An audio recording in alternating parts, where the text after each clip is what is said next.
Alors, cela étant dit, je te propose de passer au judéocentrisme. Alors tout d'abord, j'aimerais dire à ceux qui nous écoutent que c'est une notion assez mal comprise.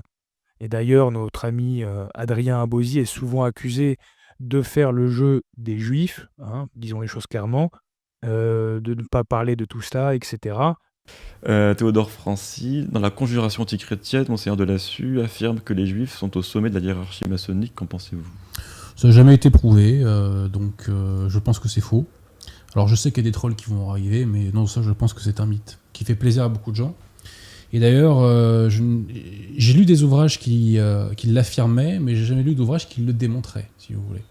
Et Monseigneur de Lassus est un très grand théologien, mais là-dessus je pense qu'il n'a pas beaucoup de sources, si vous voulez.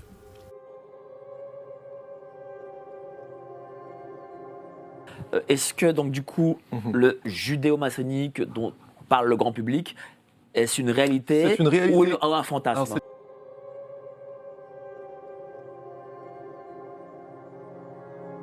Mais je crois que la question que Mike voulait poser, c'est pas ça. C'est est-ce que par qui la maçonnerie est-elle dirigée? c'est interdit.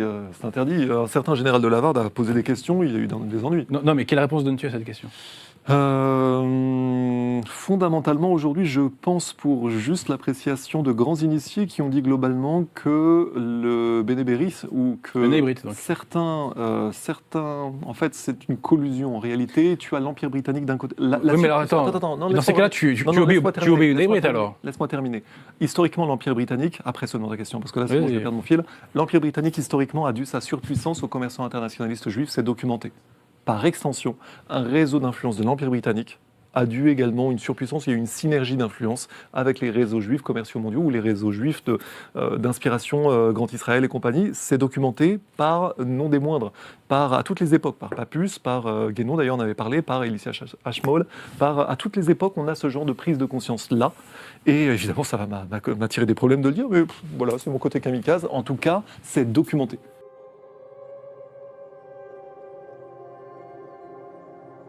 Avant de commencer, je tiens à préciser que tout ce qui va être présenté aujourd'hui est totalement factuel. Par conséquent, toute censure sera parfaitement illégitime. Pourquoi vous parlez du Bnei Brit et pas d'une autre secte? Parce que cette secte est méconnue et elle est pourtant très influente. Le Bnei Brit signifie fils de l'alliance en hébreu. Son symbole, c'est la menorah, le chandelier à 7 branches, que vous retrouvez d'ailleurs sur le site internet du Bnei Brit. Il a été fondé le 13 octobre 1843 à New York, au café Sinzheimer, donc à New York aux États-Unis, par 12 francs-maçons juifs d'origine ashkénaze. Le Bnei Brit est la plus ancienne organisation juive en activité dans le monde. À l'échelle mondiale, on retrouve des personnalités très importantes qui ont appartenu au Bnei Brit: les Rothschild, Paul Warburg, Jacob Schiff, Arthur Balfour, Alfred Milner, donc les principaux protagonistes de la déclaration Balfour, tous du Bnei Brit. D'après Epiphanus, dans son excellent livre Maçonnerie et secte secrète, le côté caché de l'histoire, que j'ai avec moi, d'après Epiphanus, pas mal de personnalités importantes en France appartiennent au Bnei Brit.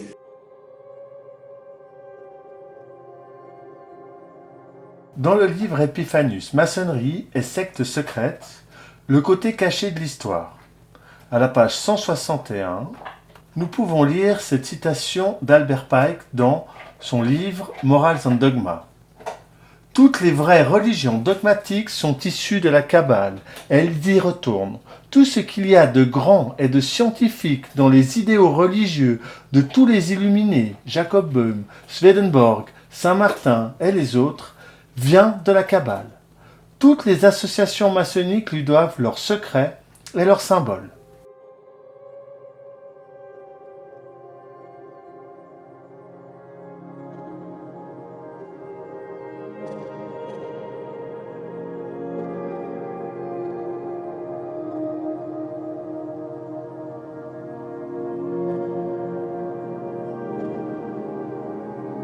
C'est pas judéo-maçonnique. C'est un ésotérisme. Ça l'est ou ça l'est pas? C'est un ésotérisme qui est au mieux anachronique, en tout cas. Non, en tout cas, il y a des influences kabbalistiques dans la franc-maçonnerie, et en ce sens, le mot est approprié. En tout cas, il y a des influences kabbalistiques dans la franc-maçonnerie, et en ce sens, le mot est approprié.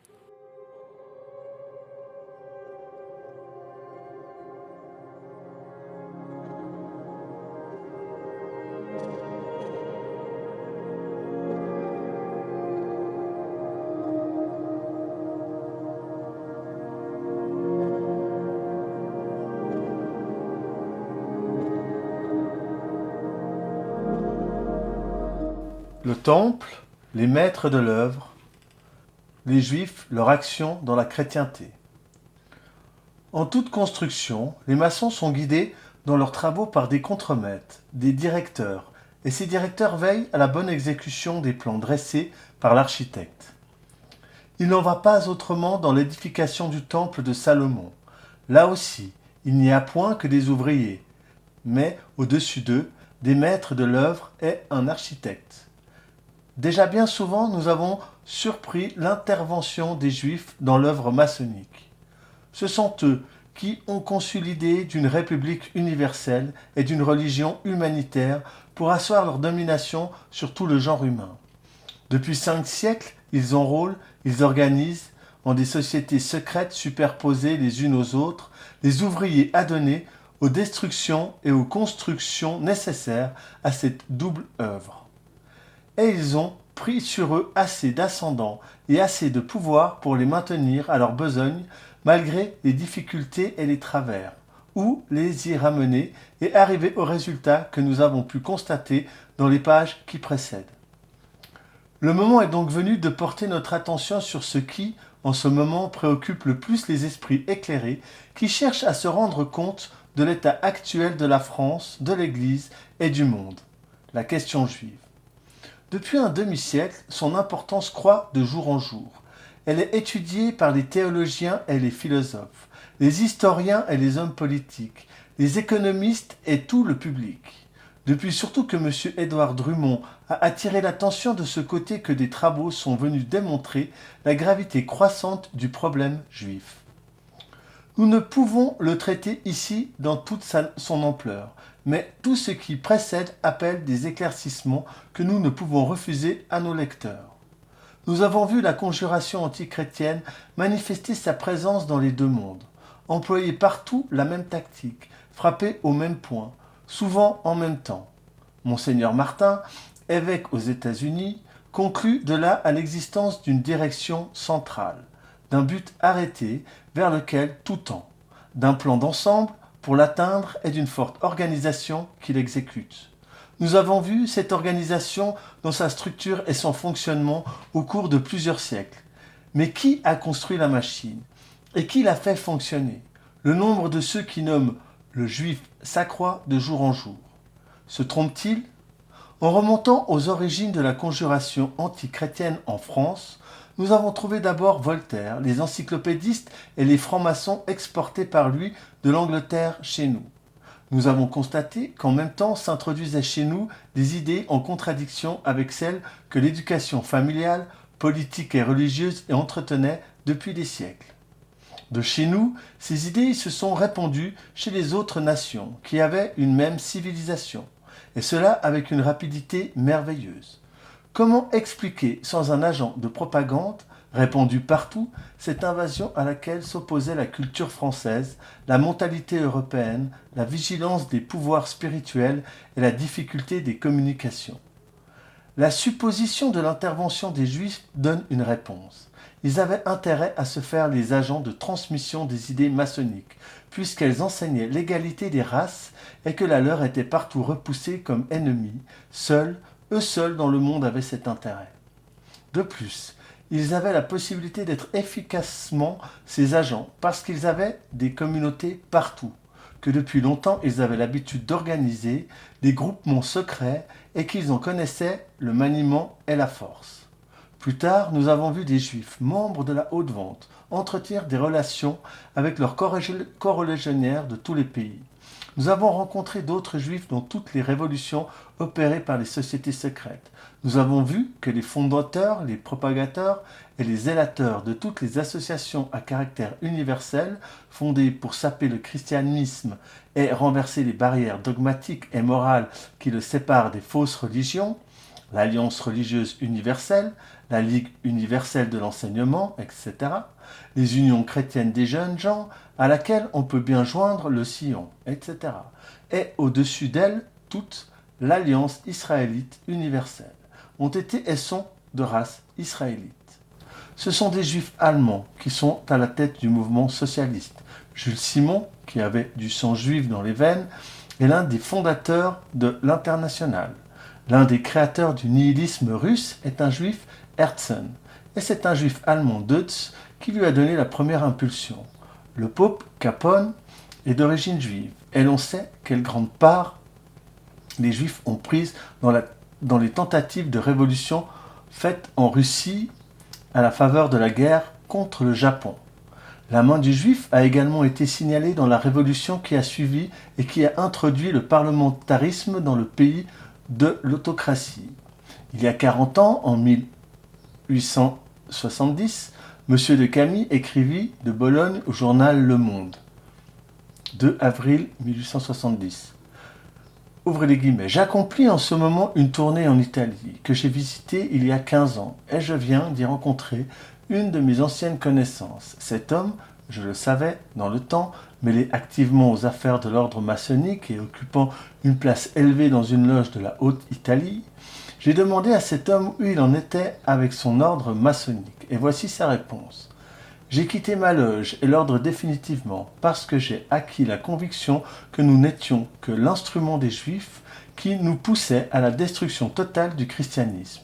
C'est à cela que la foule des adeptes, qui n'y voient pas grand-chose, est menée par les Juifs qui dirigent tout. Fermez les guillemets. Le Monde faisait suivre cette lettre dont on n'a ici qu'un très court extrait de cette conclusion. Ce témoignage, joint à tant d'autres, autorise donc à penser que la grande conspiration antichrétienne qui nous enveloppe est conduite par les anciens ennemis du Christ et par les descendants de ceux qui l'ont mis à mort. La nation juive est d'ailleurs la seule à se trouver dans les conditions nécessaires pour remplir un tel office.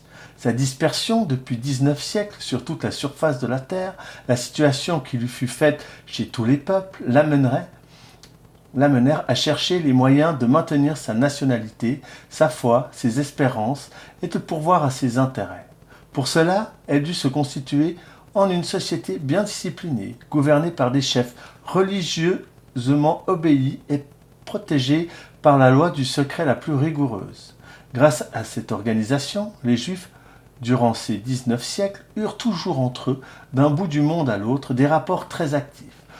L'étendue presque universelle de leur commerce, l'habileté et la discrétion de leurs agents procuraient aux chefs de la nation des moyens sûrs et nombreux de donner des mots d'ordre, de leur faire parvenir sans difficulté dans les pays les plus éloignés, et par là d'obtenir une action commune et persévérante en vue du résultat à obtenir. Réduite à elle-même et sans alliance avec la juiverie, jamais la franc-maçonnerie n'eût pu accomplir ce que nous lui avons vu faire. Ici revient l'observation faite pour le XVIIIe siècle.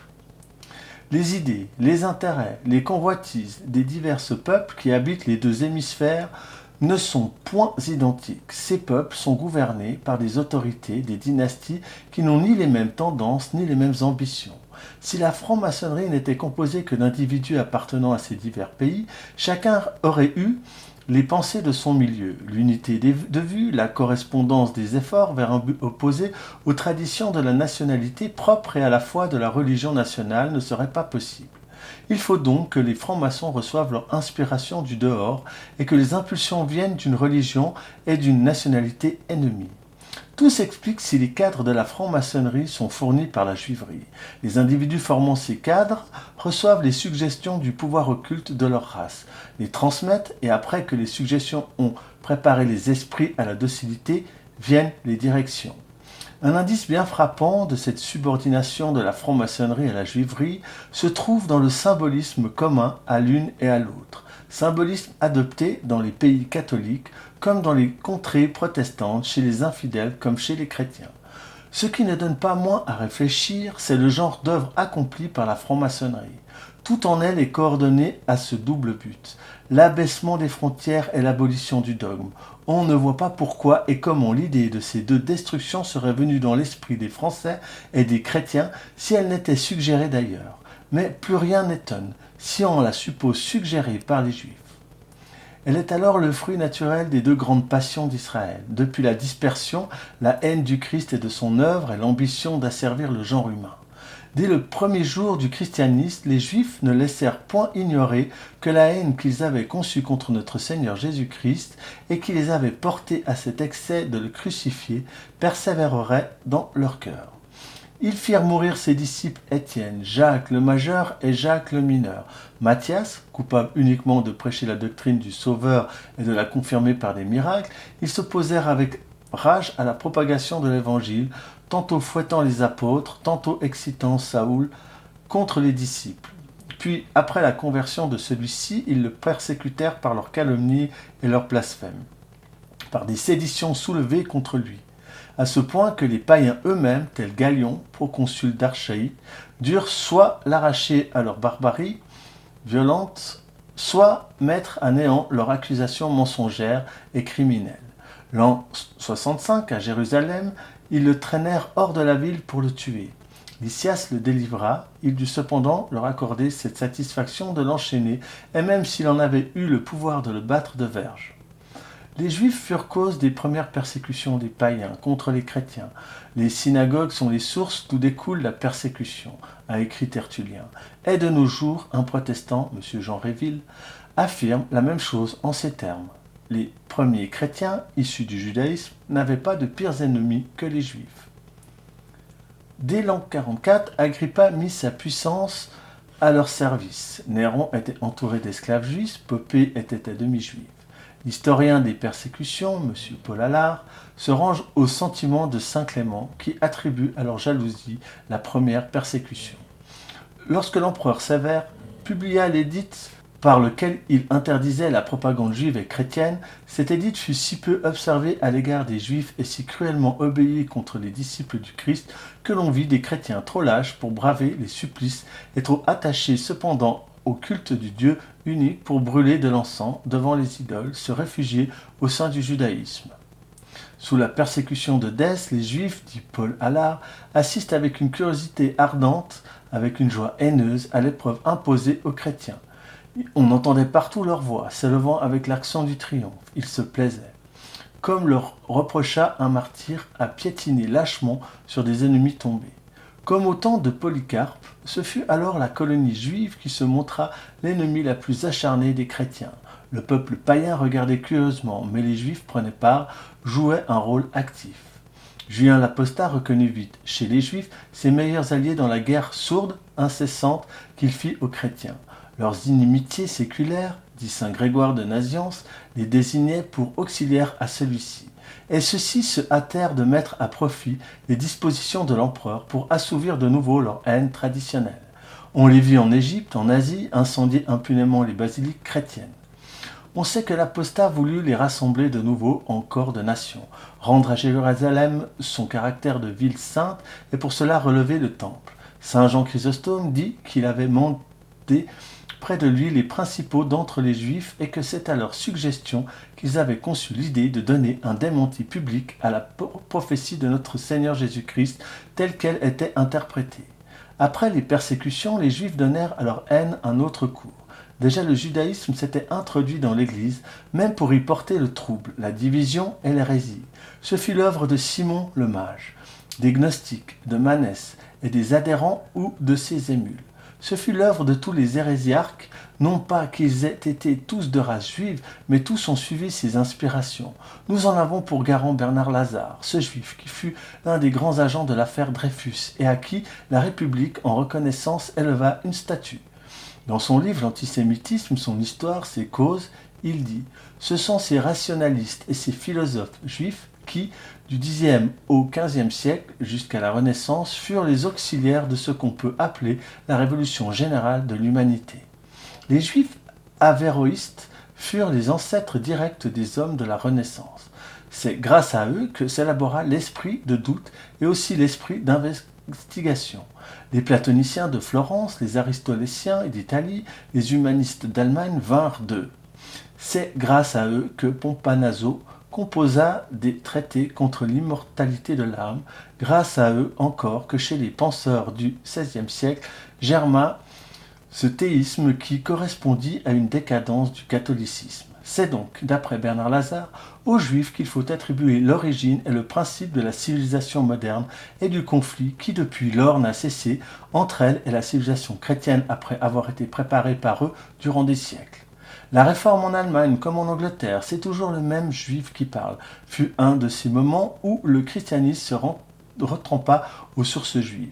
C'est l'esprit juif qui triompha avec le protestantisme. L'exégèse, le libre examen sont fatalement destructeurs, et ce sont les juifs qui ont créé l'exégèse biblique, ce sont eux qui les premiers ont critiqué le symbole et les croyances chrétiennes. Un autre juif, M. Demarstetter, résume ainsi tout ce qui peut être dit à ce sujet. Le juif s'entend à dévoiler les points vulnérables de l'Église, et il a son service pour les découvrir, outre l'intelligence des livres saints, la sagacité redoutable de l'opprimé. Il est le docteur de l'incrédule. Tous les révoltés de l'esprit viennent à lui dans l'ombre ou à ciel ouvert. Il est à l'œuvre dans l'immense atelier de blasphème du grand empereur Frédéric et des princes de Souabe ou d'Aragon. C'est lui qui forge tout cet arsenal meurtrier de raisonnement et d'ironie qu'il léguera aux sceptiques de la Renaissance, aux libertins du grand siècle, et le sacrement de Voltaire n'est que le dernier et retentissant écho d'un mot murmuré 6 siècles auparavant dans l'ombre du ghetto, et plutôt encore au temps de Cels et d'Origène, au berceau même de la religion du Christ. Ayant pris une grande part dans la Renaissance, dans la Réforme, dans le philosophisme, dans toutes les hérésies, les Juifs n'en eurent pas une moindre dans la Révolution. La preuve à en donner serait longue. Contentons-nous de ces aveux de Bernard Lazare. Le Juif a l'esprit révolutionnaire. Conscient ou non, il est un agent de la Révolution. Pendant la période révolutionnaire, les Juifs ne restèrent pas inactifs. Étant donné leur petit nombre à Paris, on les voit occuper une place considérable, comme électeurs de section, officiers de légion ou assesseurs, etc. Il faudrait dépouiller les archives des provinces pour déterminer leur rôle général. Pendant la seconde période révolutionnaire, celle qui part de 1830, ils montrèrent plus d'ardeur encore que dans la première. En travaillant pour le triomphe du libéralisme, ils travaillèrent pour eux. Il est hors de doute que par leur or, par leur énergie, par leur talent, ils soutirent et secondèrent la révolution européenne. On les trouve mêlés au mouvement de la jeune Allemagne. Ils furent en nombre dans les sociétés secrètes qui formèrent l'armée combattante révolutionnaire, dans les loges maçonniques, dans les groupes de la charbonnerie, dans la haute vente romaine, partout en France, en Allemagne, en Suisse, en Autriche, en Italie. En France, en ces derniers temps, les persécuteurs n'ont pas eu d'amis plus fervents, d'inspirateurs plus écoutés, que certains juifs comme Lévi Crémieux, Hugo Oberndorfer, Ermendinger, von Reinhardt, Harton et Cornelius Hertz. C'est à ces derniers, juifs allemands, que demandaient conseil les Freintinet, les Floquet, les Rouvier. C'est que sur le tableau de la haute maçonnerie internationale, Hertz figurait au 1er mars 1881 dans la liste des inspecteurs généraux avec cette mention pour les relations générales d'Angleterre, France et Allemagne. Quant à leurs actions et à leur influence dans le socialisme contemporain, dit encore Bernard Lazare, elle fut et elle est, on le sait, fort grande. Bien qu'il ne nous apprenne rien, ce juif ne se fait pas faute de donner les preuves de son assertion, en montrant chez tous les peuples les partis socialistes, internationalistes, nihilistes, fondés par les juifs, ou du moins soutenus par eux. Il vient de nous le faire voir dans les loges et les arrière-loges. Il dit ailleurs, il est certain qu'il y eut des juifs au berceau même de la franc-maçonnerie, des juifs kabbalistes, ainsi que le prouvent certains rites conservés. Très probablement pendant les années qui précédèrent la Révolution française, ils entrèrent en plus grand nombre encore dans les conseils de cette société et fondèrent eux-mêmes des sociétés secrètes, c'est-à-dire des arrière-loges, pour de là dominer, inspirer et diriger toute la secte. Après cela, nos lecteurs conviendront que l'univers israélite n'a rien de trop dans son numéro du 26 juin 1907. on rencontre à presque tous les grands changements de la pensée une action juive, soit éclatante et visible, soit sourde et latente. Ainsi, l'histoire juive, longue l'histoire universelle, sur toute son étendue, elle la pénètre par 1000 trames. Dans son livre « Le judaïsme et la judaïsation des peuples chrétiens », M. Gougenot des Mousseaux raconte ce qui suit. Un de nos amis, homme d'État, au service de la grande puissance germanique, un de ces rares protestants qui sont restés fidèles à la dévotion du Christ, nous écrivait au mois de décembre 1865. Depuis la recrudescence révolutionnaire de 1848, je me suis trouvé en relation avec un juif qui, par vanité, trahissait le secret des sociétés secrètes auxquelles il était associé et qui m'avertissait 8 à 10 jours d'avance de toutes les révolutions qui allaient éclater sur un point quelconque de l'Europe. Je lui dois l'inébranlable conviction que tous ces grands mouvements, des peuples opprimés, etc., sont combinés par une demi-douzaine d'individus qui donnent leurs ordres aux sociétés secrètes de l'Europe entière. Le sol est tout à fait miné sous nos pieds. Il ne faut point plus de preuves que nous venons d'en donner. Elle pourrait être multipliée pour établir que depuis le commencement de l'ère chrétienne, le juif a été et est vraiment en toutes choses et sur tous les points le grand révolutionnaire et le grand hérésiarque. Il détruit pour détruire, par haine de ce qui existe, mais aussi dans l'espoir d'édifier sur ses ruines le temple que nous avons dit, la Jérusalem de nouvel ordre, assise en Orient et l'Occident pour se substituer à la double cité des Césars et des papes, c'est-à-dire la République universelle et la religion humanitaire dont il veut être le pontife et le souverain. Théodore Francy, dans la conjuration antichrétienne, Monseigneur de Lassus affirme que les Juifs sont au sommet de la hiérarchie maçonnique. Qu'en pensez-vous ? Ça n'a jamais été prouvé, donc je pense que c'est faux. Alors je sais qu'il y a des trolls qui vont arriver, mais non, ça je pense que c'est un mythe, qui fait plaisir à beaucoup de gens. Et d'ailleurs, j'ai lu des ouvrages qui l'affirmaient, mais j'ai jamais lu d'ouvrages qui le démontraient, si vous voulez. Et Monseigneur de Lassus est un très grand théologien, mais là-dessus je pense qu'il n'y a pas beaucoup de sources, si vous voulez.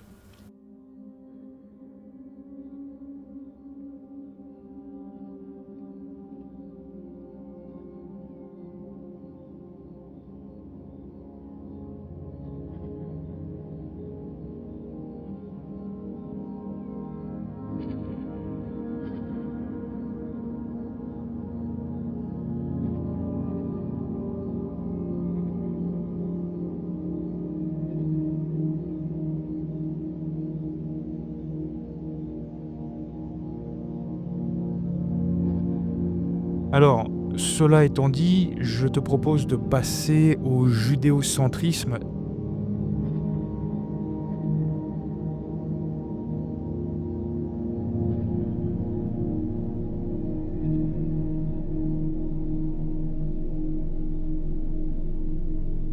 Alors déjà, il y a un délire total qui voudrait que les Juifs contrôlent le monde entier, ce qui est absolument totalement faux.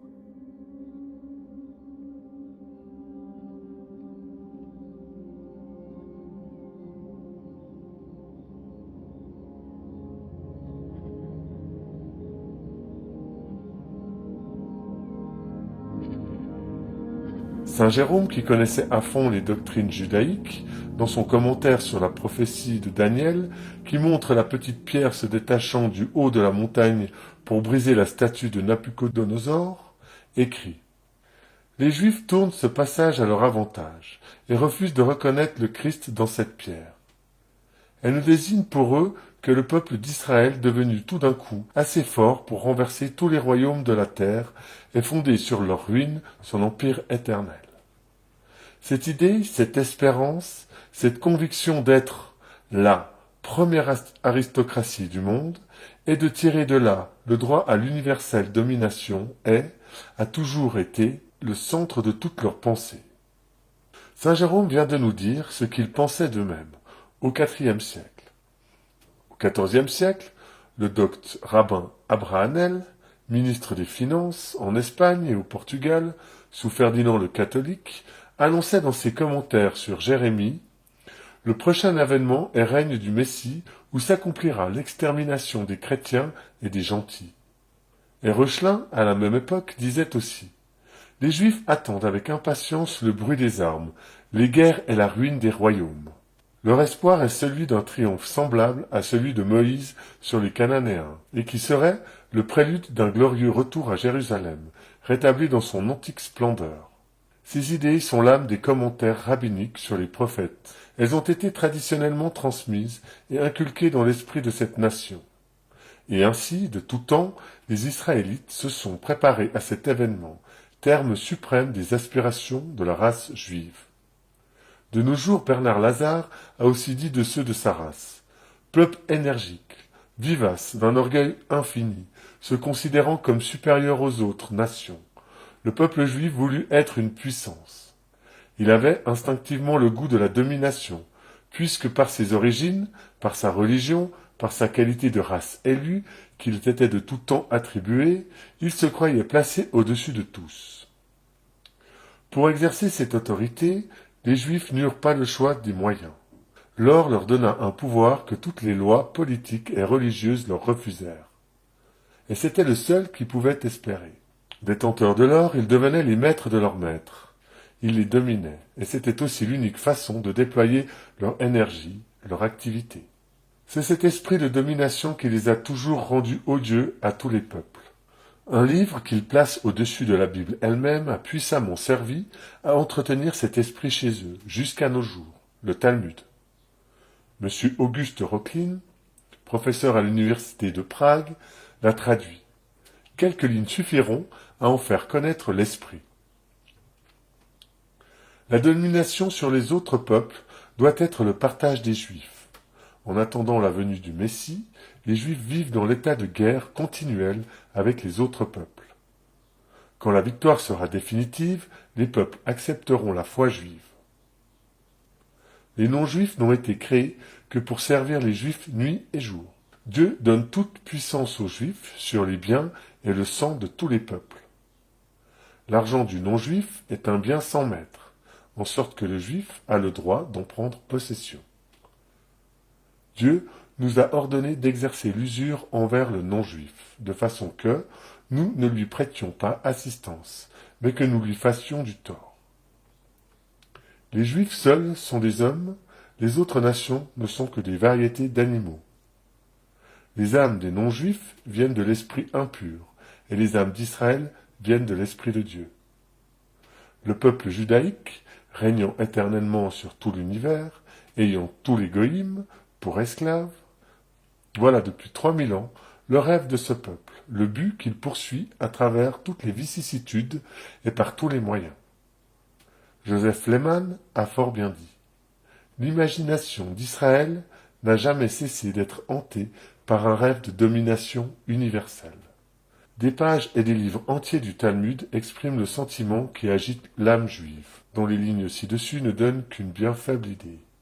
Telles sont les convictions que le Talmud et l'enseignement qui en est donné ont fait entrer dans la conscience juive. Là est le principe de l'action que le juif s'efforce d'exercer au sein des autres peuples. La source de ses espérances, la justification de son orgueil et de l'ambition qui veut assujettir tous les peuples à son empire. L'heure de ce triomphe et de cette domination approche, pense-t-il. L'un d'eux, le fondateur de l'Alliance israélite universelle, créé pour en hâter la venue, s'écriait il y a quelques années dans un discours aux délégués de cette association. Comme déjà tout est changé pour nous, messieurs, depuis notre affranchissement par la Révolution, et en si peu de temps. Lorsque j'étais enfant, les Juifs ne comptaient pour rien, et à mesure que l'âge est venu, je les ai vus conquérir, dans toutes les carrières, une position élevée. Courage, mes amis, redoublez d'ardeur, quand on a si vite et si bien conquis le présent, que l'avenir est beau. Cet avenir, ils pensent le toucher. Ils l'attendent, surtout des idées qu'ils ont semées dans la société chrétienne.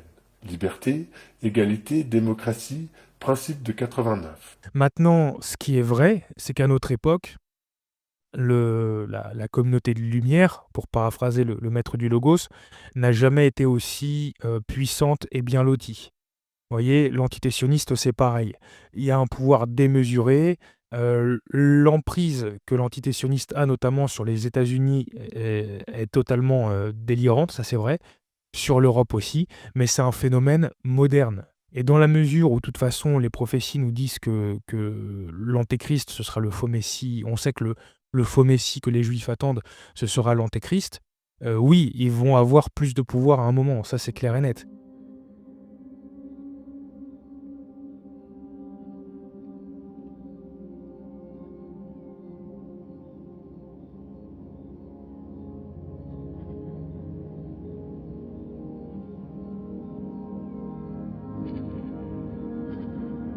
Maintenant, comme je disais, il faut se responsabiliser. J'entends parfois, par exemple, que ce sont des juifs qui contrôlent les sites pornographiques et de fait, quand on voit ce genre de sites-là ou même des sites de rencontres et compagnie, oui, il y a beaucoup de juifs qui sont responsables, qui sont à l'initiative de ces mouvements-là. OnlyFans, qui est le site, un des sites les plus abominables qu'on ait jamais vu, c'est un juif.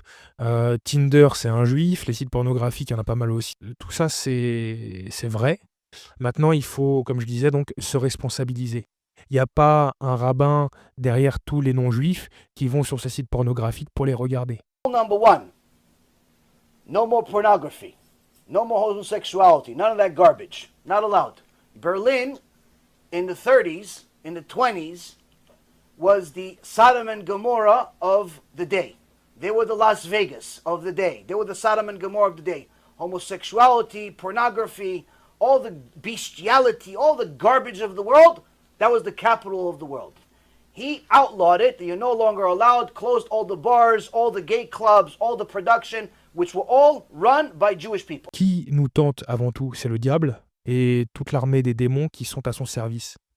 Personne ne va dire « oui, c'est la faute de Lucifer, il contrôle le monde entier », et pourtant c'est bien le cas. Oui, voilà, etc. Non, non, qu'est-ce qu'elle nous a appris l'Église? Eh ben, c'est nous qui péchons, c'est nous qui sommes coupables de pécher, parce que nous avons bien voulu pécher. Donc il faut se prendre en main, et c'est comme ça qu'on va changer les choses.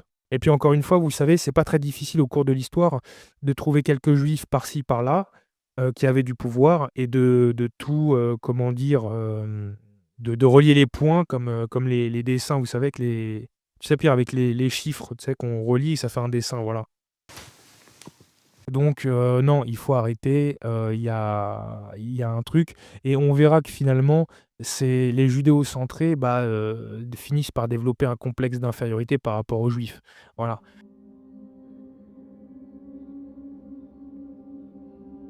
Parce que ce qu'on cherche à faire avant tout, c'est pas de nier ou de minimiser l'influence des Juifs. C'est simplement de s'inscrire en faux par rapport au fait que les Juifs seraient tout-puissants. Parce que le problème, c'est que croire que les Juifs sont tout-puissants, ça crée une sorte de mythe incapacitant qui consiste à croire que tous nos problèmes seraient forcément liés à l'action de certains membres de la communauté juive.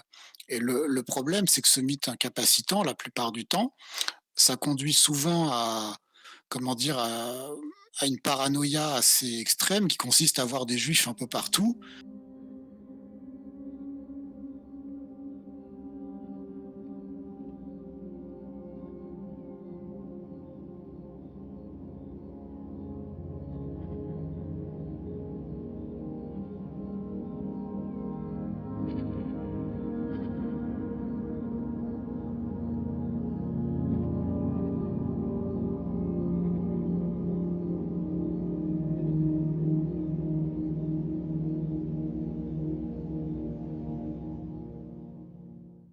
Et puis, il y a aussi une autre raison, et cette raison-là, elle est difficile à comprendre, et je dirais que moi-même, j'ai mis beaucoup de temps à l'admettre. C'est que les gens qui sont derrière ce système économique, donc qui tiennent les rênes du système économique, sont mus par une volonté messianique de faire advenir leur Messie. Alors, pour moi, c'est quelque chose qui me semble totalement artificiel, évidemment. Et puis, quand on a un esprit cartésien, même si on peut avoir des croyances, de là à pouvoir croire, interagir avec Dieu, pour moi, ça a été difficile. Je dois dire que j'ai mis beaucoup de temps à admettre cette réalité-là. Mais maintenant que je prends en compte ce paramètre-là, le fait que ce sont des messianistes, effectivement, tout un tas de choses qui restaient inexpliquées trouvent une explication. C'est la raison pour laquelle ils organisent le chaos. Ils appellent ça le chaos constructif. En fait, ils détruisent le système antérieur pour créer quelque chose de plus grand, de plus ouvert, dans leurs intérêts à eux, bien entendu. C'est le chaos constructif. On détruit pour construire vers quelque chose vers le but auquel ils veulent nous amener. Alors que si vous voulez, quand on est dans une démarche logique ou une pure démarche de contrôle et de pouvoir, on n'a pas forcément cette volonté de destruction. Alors que là, de façon manifeste, il y a en arrière-plan une volonté de destruction pour arriver à ce que eux estiment être le paradis sur Terre, en fait. Mais quand vous dites un esprit messianique, c'est vraiment dans le sens religieux du terme? C'est-à-dire pas dans le sens religieux, au sens où moi j'entends, si vous voulez. C'est une conception religieuse particulière. Ça relève des travaux de la Kabbale. Alors moi, je suis pas du tout spécialiste de la matière, mais il y a des gens qui ont beaucoup travaillé là-dessus et qui sont quand même extrêmement convaincants, je dois dire, qui peuvent aller plus loin dans cette direction-là. Moi, je vais pas trop me hasarder parce que je maîtrise pas vraiment ces sujets. Mais il faut comprendre que c'est quand même l'arrière-fond, c'est-à-dire que vous avez des mouvements politiques et géopolitiques qui sont initiés par des gens qui ont pris le contrôle effectif du pouvoir économique global, et ces gens-là sont mus par une volonté, par une idée messianique.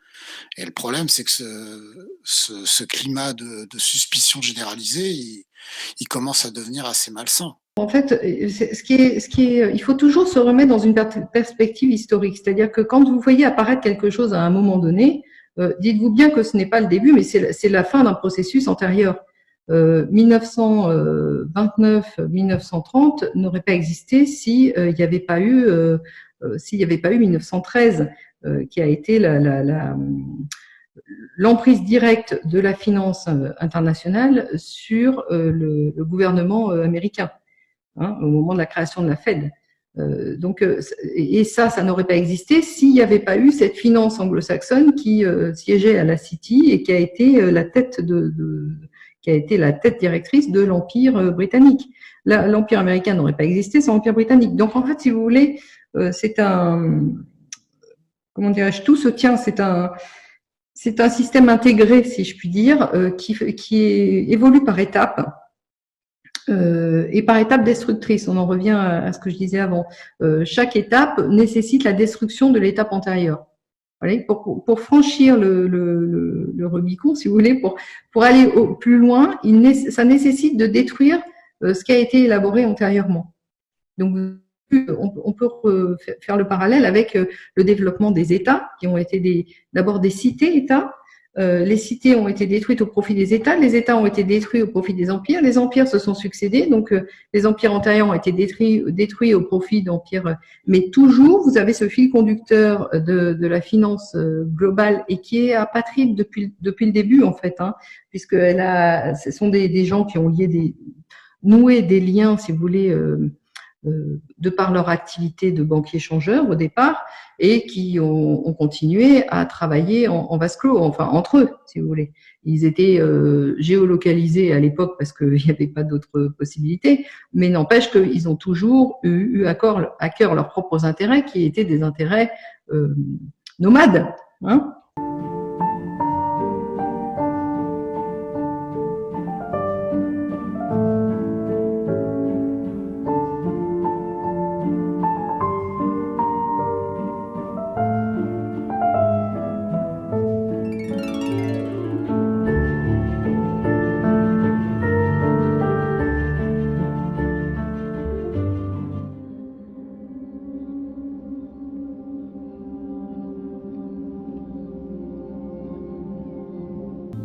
Qu'est-ce que ça veut dire le mondialisme? Le mondialisme, il faut bien comprendre que c'est une idéologie, et c'est un projet, et c'est une idéologie totalitaire. Ça, c'est très important, c'est le nouveau totalitarisme, peut-être même un des plus grands totalitarismes qui a jamais existé. En plus, c'est un totalitarisme qui a les moyens de ses ambitions.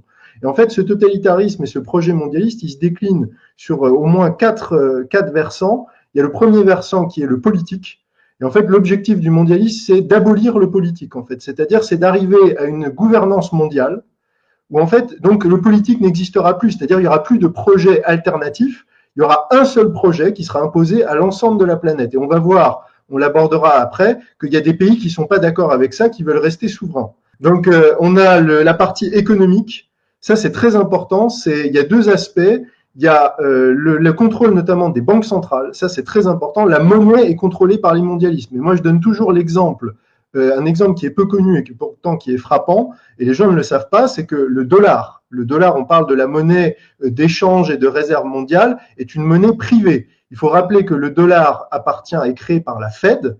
La Fed est une institution privée qui a été créée en 1913, après bien des tentatives dans l'histoire du 19e siècle aux États-Unis. On sait les gens qui ont participé à la réunion de la création de la Fed en 1913 à Jekyll Island, en plus, ça ne s'invente pas, qui étaient des grands banquiers, des grandes fortunes du début du 20e siècle.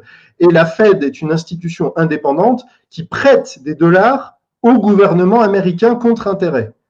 Donc il faut bien comprendre ça. Il faut comprendre que la Fed, donc la Réserve fédérale, bénéficie de l'extraterritorialité, c'est-à-dire comme si c'était une ambassade d'un pays. Les lois des États-Unis ne s'appliquent pas dans l'enceinte de la Fed. Donc ça, c'est un exemple très précis qui permet de comprendre la réalité du mondialisme. C'est-à-dire que vous avez quand même face à vous des gens qui contrôlent le dollar. Rien que ça, ils contrôlent d'autres monnaies, mais ils contrôlent le dollar. Donc les banques centrales sont contrôlées par le mondialisme. Donc ça, c'est un premier point. Donc déjà des gens qui disposent de ressources illimitées. Il faut bien comprendre ça.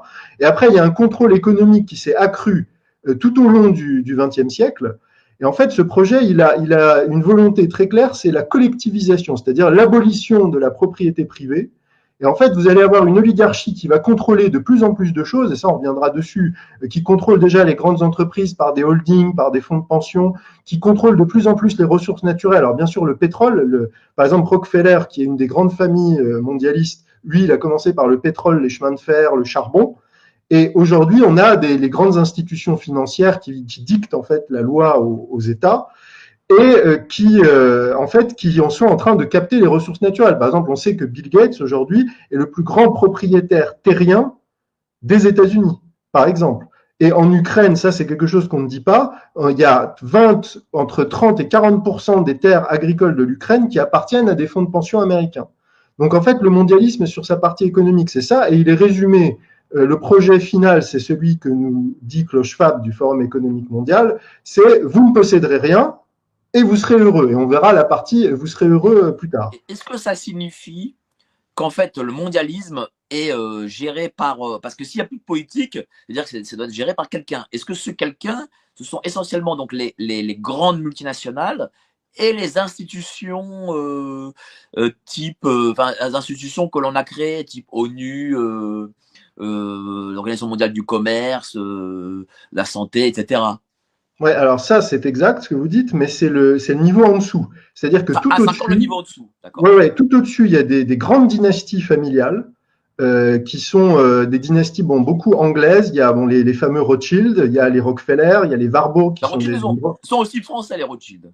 Oui, mais en fait, leur origine, le berceau originel, c'est Francfort. Et après, il y a les trois fils. Il y en a un qui est parti à Londres, il y en a un qui est parti à Paris, et il y en a un qui est parti à Naples. Donc, en fait, ils ont créé des succursales. C'était ça, ils ont fait ça au 18e, fin 19e.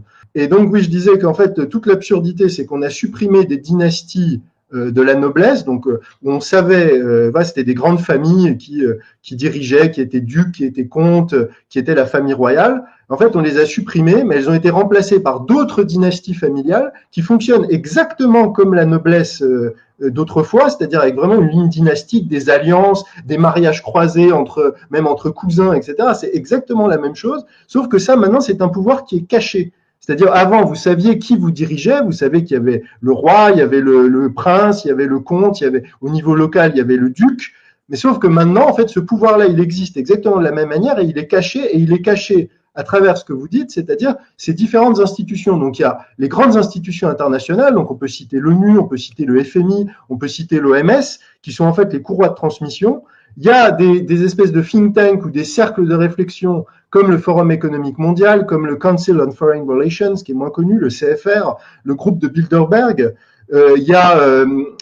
Avant ça, il y a eu le groupe de Milner, qui est pas du tout connu, mais qui est le proto-mondialisme. C'est vraiment là. Il y a le groupe Rhodes, les bourses Rhodes, qui ont commencé à essaimer, en fait, dans les hautes études, enfin dans les universités d'élite, tous ces agents mondialistes au début du XXe siècle. On parle de quelque chose qui date du début du XXe siècle.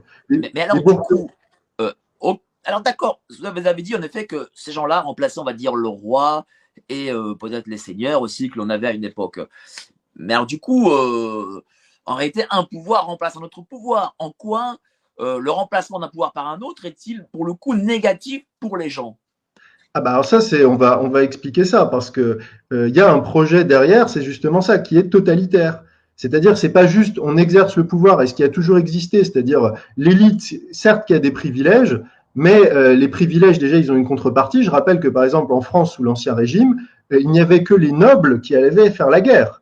C'est-à-dire la levée en masse, faire envoyer le peuple se battre dans les guerres révolutionnaires, les guerres napoléoniennes ou mourir dans les tranchées, ça c'est la révolution qui fait ça. Avant, il y a que les nobles et qui payent des mercenaires, donc des soldats de métier, des gens. Et d'ailleurs, c'est là où on retrouve les Suisses, notamment les gardes suisses, etc. Donc il y a des mercenaires et des nobles qui font la guerre. Là, c'est le peuple entier. Et après, la différence, c'est qu'il y a un ordre, c'est-à-dire chacun à sa place. Le seigneur doit gérer son domaine, c'est-à-dire il s'occupe de son entretien. Il y a quand même beaucoup. Moi, je suis un Lorrain. On a le fameux roi Stanislas qui était duc de Lorraine. Si vous allez sur sa statue à Nancy, il y a toutes les œuvres de charité, les hospices, les hôpitaux. Donc c'était des gens qui s'occupaient de leur peuple. Aujourd'hui, le problème de l'oligarchie mondialiste, c'est qu'elle refuse les responsabilités, elle est dans l'impunité la plus totale, et surtout elle fait porter le chapeau aux politiques, parce qu'en fait les politiques ils servent à ça. Les politiques ils sont les boucs émissaires, ils sont les hommes de paille. En fait, on fait croire que c'est eux qui ont le pouvoir. Ils sont sacrifiés dès qu'ils sont plus utiles, dès qu'ils ont atteint leur utilité a été jusqu'au bout. On les liquide, on les remplace par d'autres. Et ceux qui ont vraiment le pouvoir derrière, ils continuent d'être protégés. C'est ça qu'a compris le mondialisme. Donc le mondialisme, il est dans l'impunité et surtout, il veut pas se contenter de gérer ce qui lui appartient.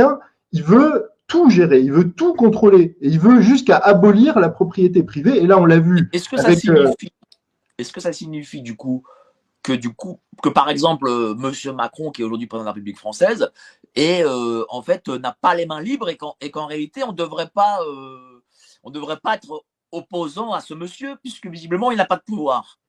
Ah bah alors il représente quelque chose, ça c'est vrai. Mais il faut toujours regarder qui y a derrière. Moi je cite toujours cette citation concernant le président de la République, Jacques Attali, qu'on retrouve derrière tous les gouvernements. Depuis 20 ans, il commence avec Mitterrand et il est encore là avec Emmanuel Macron. Et Jacques Attali dit quand même, il y a une interview où on peut retrouver la citation, il dit « Emmanuel Macron, c'est moi qui l'ai inventé, je l'ai créé totalement ».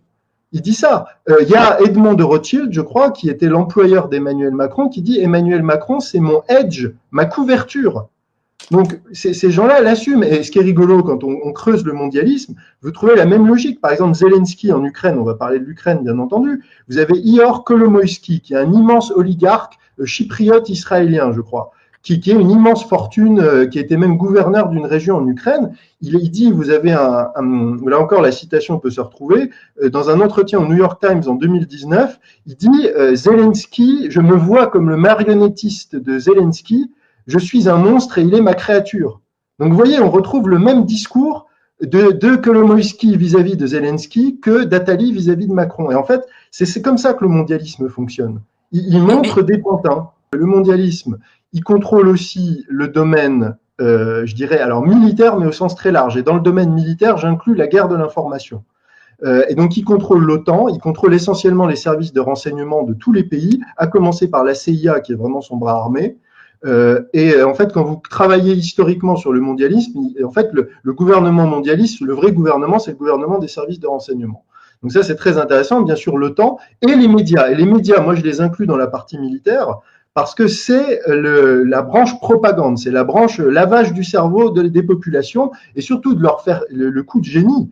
C'est de faire croire aux populations que le mondialisme n'existe pas. Donc ça, c'est la technique de base. C'est du complotisme. C'est Satan, voilà, on va dire. c'est du complotisme. Voilà, et c'est ça. Et donc là, vous parlez de Satan. Il y a la dernière dimension qui est la dimension spirituelle. On en parlera à la fin parce que le projet mondialiste est un projet religieux. Et ça, il faut le comprendre. Le projet mondialiste, il y a cette espérance messianique, c'est-à-dire que eux, ils attendent la venue de leur Messie qui est l'Antéchrist. Ça, ils le veulent et tout ce qu'ils font sur la partie spirituelle tend vers ça.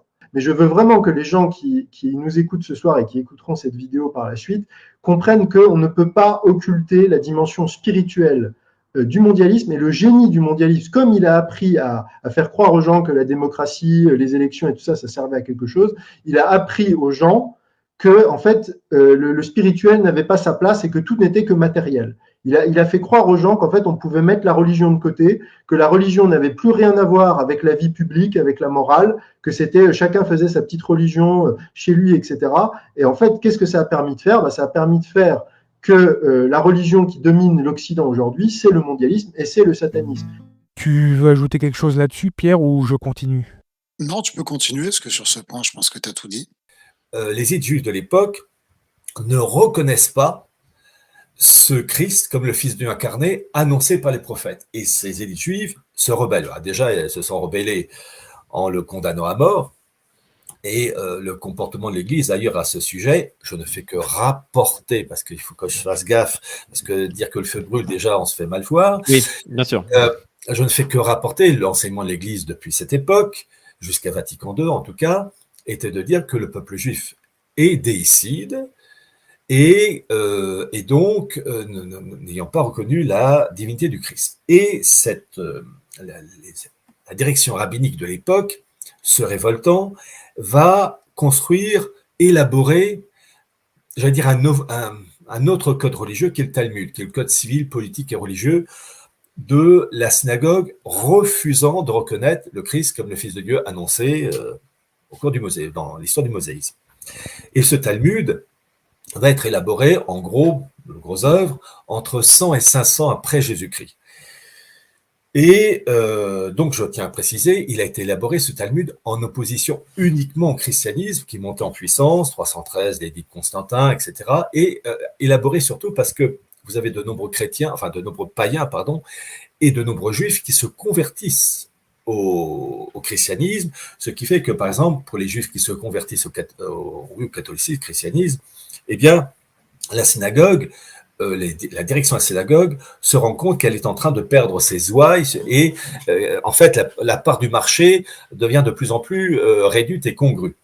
Et c'est la création du Talmud et le contre-modèle qui n'a plus rien de chrétien pour contrer cette conversion progressive des Juifs au christianisme. Et ce code civil, politique et religieux de la synagogue, dite rebelle au christianisme, est donc un contre-modèle. Et c'est si vrai il faut lire en particulier les travaux de cet universitaire français qui s'appelle Thierry Murcia, M-U-R-C-I-A. Sa thèse que j'ai, enfin ça a été édité en livre, Jésus dans le Talmud, précise que ce Talmud de Babylone et de Jérusalem condamne ce Christ qui s'est présenté comme le Fils de Dieu incarné, et il est condamné, c'est le traité Gitin 56b 57a, il est condamné dans des excréments bouillants. Donc, pour vous dire que ce nouveau judaïsme, le Talmud, n'a strictement rien à voir avec la partie d'avant qui était, elle, annonciatrice. Et outre ce Talmud, il y a deux autres points qu'il faut citer, qui est la Kabbale, qui est l'interprétation ésotérique du judaïsme rabbinique, l'évocation des esprits, la Gematria, c'est-à-dire jouer sur la valeur numérique des lettres pour trouver dans la Bible des messages secrets, des révélations secrètes. Et ça, c'est formellement opposé au christianisme. עכשיו, הגויים השם, כן? אלוקים עשה אותם בשביל שיעשו פה... בשביל לשרת את היהודים. כל הגויים שאתה רואה שיש בעולם, המיליארדים האלה, הם הכל רק בשביל שהיהודים יהיה להם איזה תועלת. אז אוטומטי עדיין הם עוד לא משרתים אותנו לגמרי, רק חלקית. כל אחד יהיה לו, כשמשיח יבוא, אז כל אחד יהיה לו יהיה לו אלפים עבדים, 2,800 עבדים. בינתיים, המשיח לא...